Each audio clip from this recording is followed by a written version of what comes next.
সালামু আলাইকুম। আমি একটা মুসলিমের বাসায় আসছি।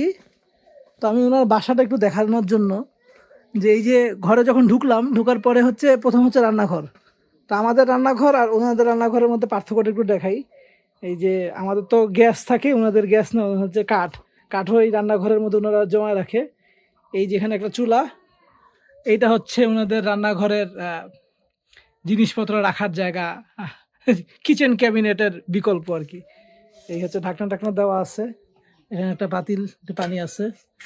তো এই যে যেই ওয়ালটা দেখা যাচ্ছে, এটা কিন্তু আসলে ওয়াল না, এটা আসলে সিমেন্টের যে বা চালের যে ব্যাগ, সেই ব্যাগ এটি হচ্ছে ওয়াল।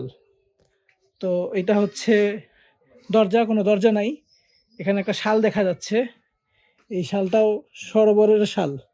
রুমটার অবস্থা একটু দেখাই। এই টিনগুলো প্রত্যেকটাই দেখা যাচ্ছে একদম ছোট ছোট ফুটা ফুটা। এখানে অনেক ফুটা আছে, যে ফুটাতে প্রচন্ড ঠান্ডা বাতাস আছে। ঢাকাতে অনেক গরম, কিন্তু এখনো ওনাদের এখানে লেপ কম্বল দেখা যাচ্ছে।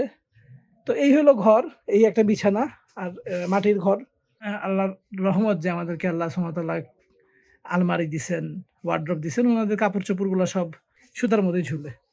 তো এটা আপনাদেরকে দেখালাম যে একটা চাঁপাইনবাবগঞ্জের রোহনপুরের একটা গ্রাম এর একটা ঘর। সেই ঘরে আসলে মানুষের, আমরা তো অনেক ফার্নিচার নিয়ে অবসেস থাকি, আমাদের এটা নাই ওটা নাই। ওনাদের আসলে কি আছে, আপনি তাকাই দেখলে একটা বিছানা ছাড়া আসলে আর কিছুই নাই। এবার আপনাদেরকে দেখাই, সেটা হচ্ছে যে বাথরুম বা টয়লেট যেটাকে বলা হয়। টয়লেট হচ্ছে, এটি হচ্ছে টয়লেট। উপরে খোলা, চারপাশে একটা বেড়ার মতন দেওয়া, পর্দা। টয়লেটে কোনো দরজা নাই। এটা হচ্ছে টয়লেট। আর গোসলখানা সম্ভবত এইটা, যে এখানে এই যে সাবান রাখা আছে, একদম বাস জাস্ট বাসা ঢোকার সাথে সাথে একটা বালতি পানি, এখানে গোসল এবং ধোয়া মাজার কাজ সব এখানে হয় বোঝা যাচ্ছে।